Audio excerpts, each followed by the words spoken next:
Have you ever felt trapped inside your own mind, like your thoughts are a dark room with no doors? Sometimes thinking isn't a safe space. It's a battlefield. Schopenhauer once said that the more we think, the more we suffer. Not because we're weak, but because we're too aware. And it's that very awareness that pulls us into inner abysses no one else can see. What you're about to watch isn't self-help. It's not a quick fix. It's a deep dive into a truth that's both terrifying and freeing.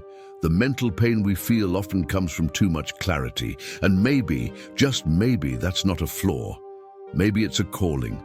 Stay with me until the end, because this journey might just show you how to turn your deepest suffering into existential strength and wisdom.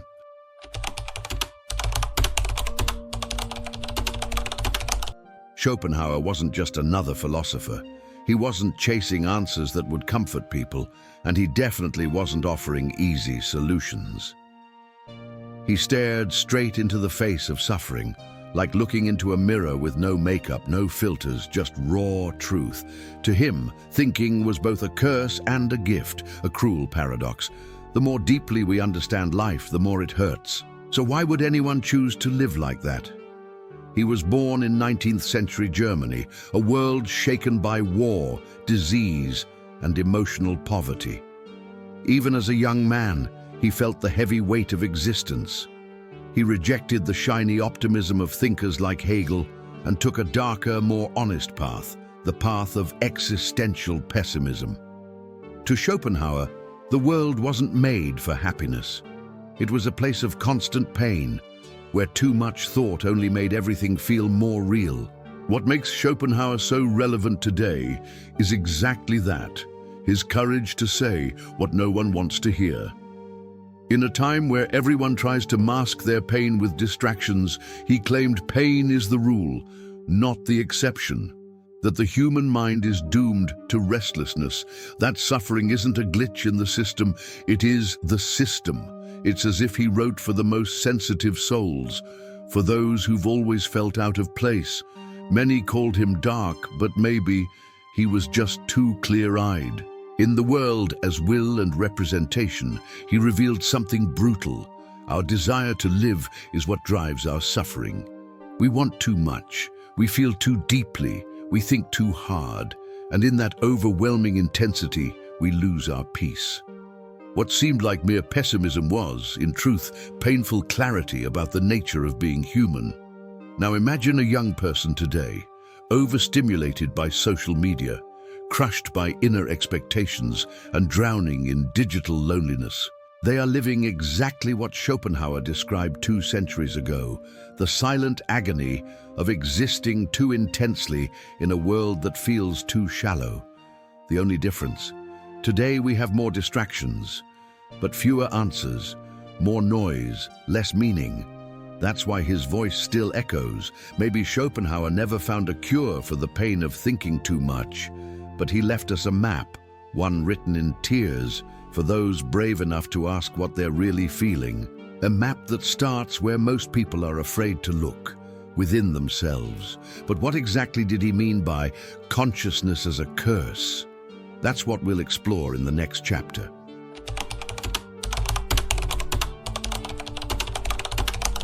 Think of your mind as a motor that never shuts off, always running, always producing thoughts, fears, imagined futures, silent judgments. Schopenhauer saw this as a modern curse. The more the mind works, the more it hurts. Consciousness, the very thing that sets us apart from animals, also makes us victims of our own complexity. Thinking isn't just about understanding, it's about carrying the weight of everything that could have been, but isn't. In his philosophy, the problem isn't just what we think about, it's the constant need to think. We can't just be. We're always processing, analyzing, justifying, replaying. This non-stop mental activity wears down the soul, and the deeper your awareness, the deeper the abyss it drags you into. Thinking stops being a tool and becomes a trap. Most people make a subtle but dangerous mistake.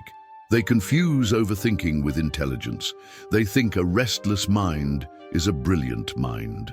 But often, it's just a sign of unprocessed pain, unresolved trauma, emotions buried under clever words. The mind that never stops is often the mind that most needs stillness. But silence scares us, because in silence, the truth starts speaking. Schopenhauer knew that. He believed reason sharpens our vision of the world's misery, that the more clearly we see life for what it is, the harder it is to live it lightly. What he once called the burden of consciousness, today we call anxiety, insomnia, chronic stress. We live at war with our own thoughts, constantly running from the very things that just want to be heard. And here's where it gets disturbing.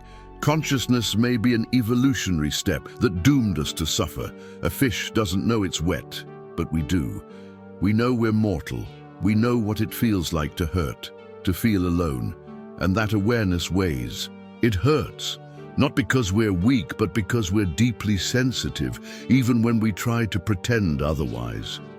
But maybe the real problem isn't thinking itself. Maybe it's what we're trying not to feel when we think too much.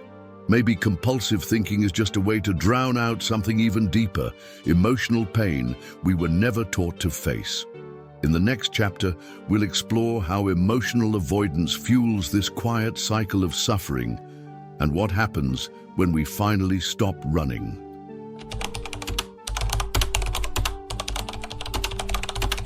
Have you ever noticed how we often overthink just to avoid feeling? It's like the mind steps in and says, "Don't worry, I'll handle this," while the heart quietly bleeds in the background. Schopenhauer wasn't a psychologist, but he saw what modern science is only now confirming. Compulsive thinking is often just escape, a fragile shelter built to protect us from pain we don't want to face. We think too much, so we don't have to feel too much.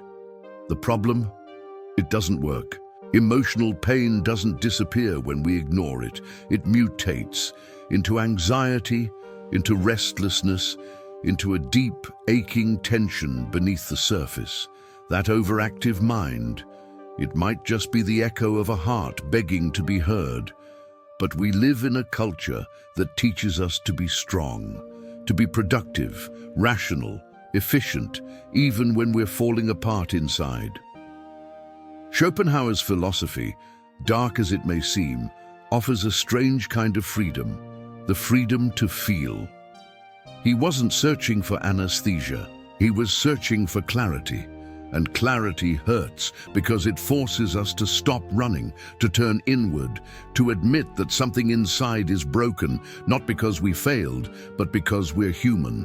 To Schopenhauer, life is suffering, but pretending it's not. That only deepens the wound. Most people make the same mistake. They try to silence their pain with more thinking, more logic, more control. But emotional pain isn't meant to be solved. It's meant to be felt. And that takes courage, not cleverness. Courage to let the pain speak, to let it cry, to let it exist. Only then can it begin to dissolve. Schopenhauer believed deep introspection was the only honest way to face existence. But that path is lonely. It's dark. And that's why most people turn back. They choose distractions, noise, a life on autopilot, but running from pain only gives it more power. Because pain always finds a way back. Quieter, sharper, stronger.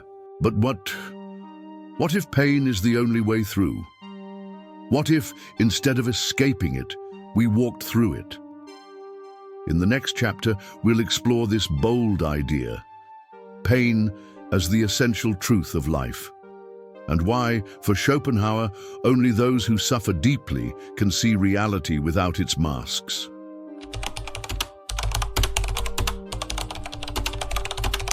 Schopenhauer didn't see pain as an accident of life.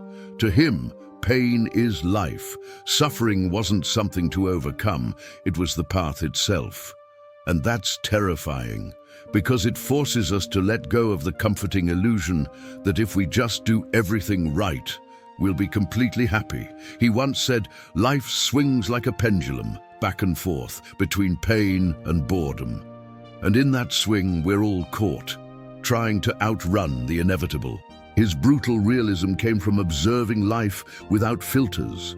Every desire carries within it the seed of suffering. We want something. We suffer from its absence. We get it. We suffer from the fear of losing it. Eventually, we realize nothing lasts, and that realization leaves us hollow. For Schopenhauer, the will, that blind, restless drive that moves us, is actually the engine of our pain. The more we want, the more we ache. The more we have, the more we crave. This worldview might sound hopeless, but hidden in it is a quiet kind of freedom. When we accept pain as part of life, not a mistake, not a failure, we stop fighting it. We stop blaming ourselves for hurting. We stop searching for quick fixes and false peace. To accept suffering is to stop negotiating with reality. It's seeing things as they are, not as we wish they were. So many people today aren't just suffering, they're suffering because they believe they shouldn't be. We've built a culture where pain is taboo, where sadness must be medicated, silenced, hidden, but Schopenhauer flips that narrative. He says, don't hide your pain. It's proof that you're alive. And that changes everything, because it gives us permission to feel without shame, without guilt. We live in an age that treats pain like weakness. But maybe it's the opposite. Maybe pain is what makes us most human. It's in pain that we meet ourselves. It's in pain that we find empathy. It's in pain that we sometimes touch something unbearably real. Schopenhauer didn't want you to suffer less. He wanted you to suffer with awareness. And strange as it sounds, that awareness can become strength. So what if the pain you feel isn't weakness, but a sign of dormant power? What if, beneath the emptiness, there's something waiting to be awakened? In the next chapter, we'll explore how to turn mental chaos into inner power. Because pain, when understood, doesn't destroy us. It transforms us.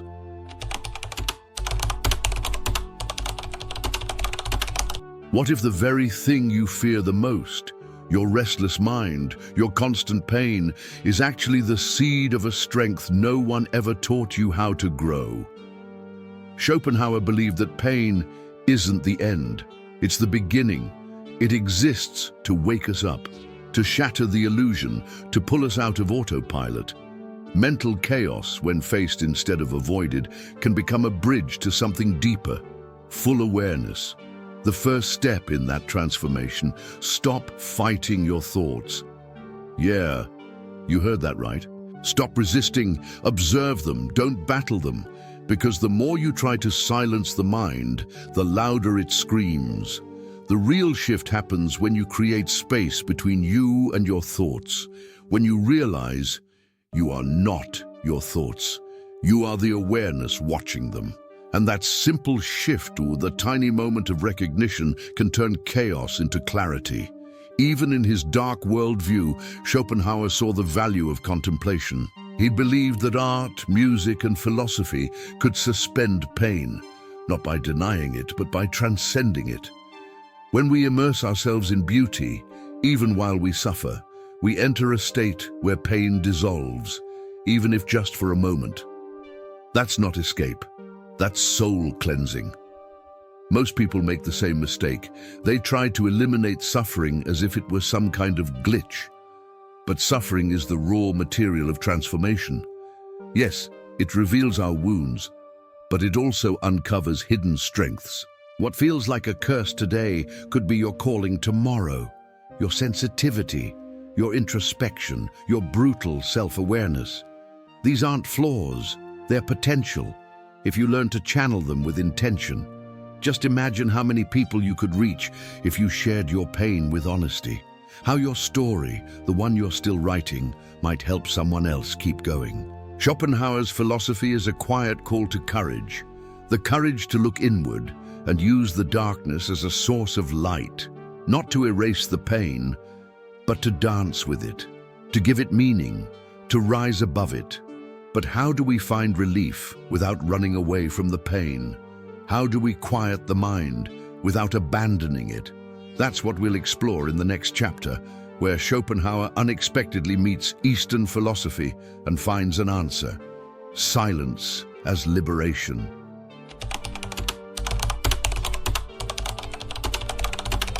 In a world drowning in noise, Schopenhauer discovered something that few Western philosophers dared to embrace: the power of silence. Influenced by Eastern thought, especially Buddhism, he began to realize that true freedom doesn't come from thinking less, but from wise stillness. It's not about escaping the mind, but resting in it, like someone who surrenders to the ocean instead of fighting the waves. An overactive mind isn't asking for more thoughts, it's asking for a pause. And that pause isn't emptiness, it's space, an inner space where thoughts come and go, but no longer drown us, where pain still exists but no longer defines us, where consciousness, once a curse, becomes presence. It's a space where suffering is seen, understood, and finally, dissolved.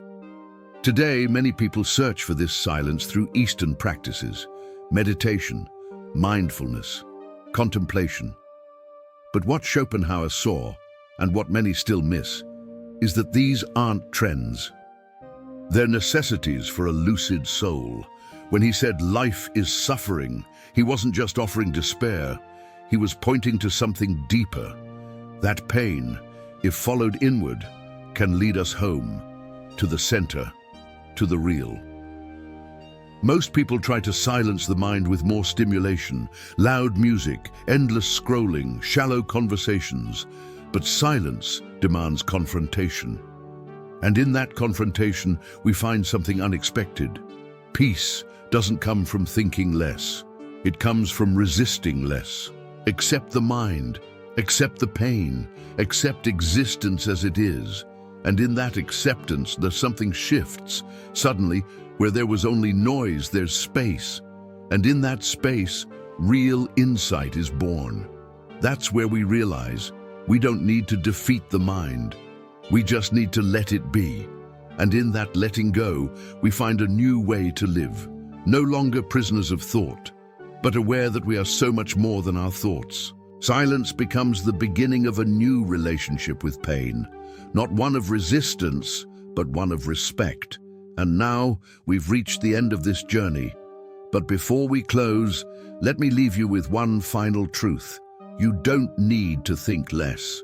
You just need to feel more and resist less. And maybe, just maybe, your healing has already begun.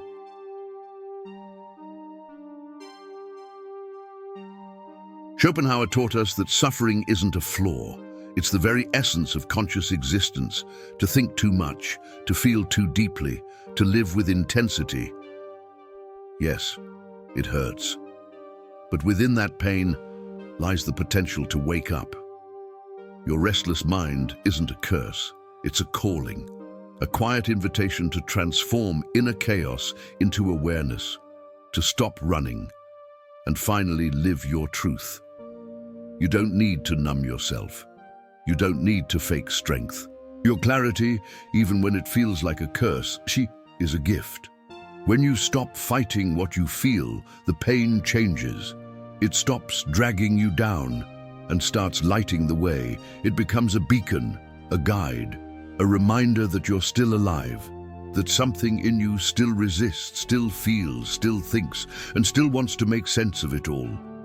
You feel too much because life is still burning inside you. And that is your greatest strength. If this message touched something in you, drop a comment that says, "I think too much, but I won't stay silent." Like the video, share it with someone who also feels deeply, and subscribe to the channel. Because here, pain isn't silenced. It's heard, it's understood, and it's transformed.